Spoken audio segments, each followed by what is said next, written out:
Paano ba ginagawa ang isang batas? Paano ba ginagawa ang batas? Paano po ginagawa ang isang batas? Paano ba ginagawa ang batas? Paano ba ginagawa ang batas sa Pilipinas? Ang mga batas ay galing sa Kongreso na binubuo ng dalawang kapulungan o chambers, ang House of Representatives at Senado ng Pilipinas.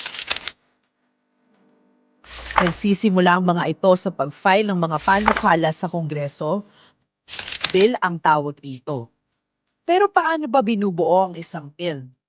Ang mga bill ay galing sa mga ideya hindi lang ng mga senador, kanilang advokasya o mga pangako sa kampanya, pero galing din sa mungkahi ng mga tao o mga daing tungkol sa mga problema at issue sa ating bansa. Bago maging batas, kinakailangan dumaan sa 3 pagbasa ang isang bill. Sa first reading, babasahin ang numero at title ng bill sa plenaryo at i-refer sa kaukulang committee. Tatalakayin naman ng committee ang laman ng bill kasama ang mga opisyal ng gobyerno, eksperto at iba pang stakeholders. Importanteng marinig sa hearing ang komento at suggestions ng mga sektor at taong bayan tungkol sa bill. Pagkatapos ng public hearing, maglalabas ng report ang komite na pipirmahan ng mga miyembro nito. At isusulong naman ng committee chairperson sa plenaryo ng Senado. Sponsorship ang tawag dito. Sa second reading, nagaganap ang debate tungkol sa panukalang batas. Sa plenaryo, sinusuri ang mga probisyon ng bill. Kung constitutional ba ito, ano ang basehan, at kung ano ang epekto nito kung ganap ng maging batas. Pinag-uusapan din kung may kinakailangang amendments o pagbabago sa panukalang batas. Sa third reading naman magbobotohan ng mga senador. Bibilangin kung ilan ang sang-ayon sa pagpasa ng panukala at kung ilan ang hindi. There are 13 affirmative votes, no negative votes, no abstention. House Bill 4968 is hereby approved on third reading. Pwedeng sumang-ayon at i-adopt ng Kamara ang bill na ginawa at ipinasa ng Senado. Pero kung magkaiba ang kanilang pinasa, bubuo ng Bicameral Conference Committee para ayusin ang final version ng panukalang batas.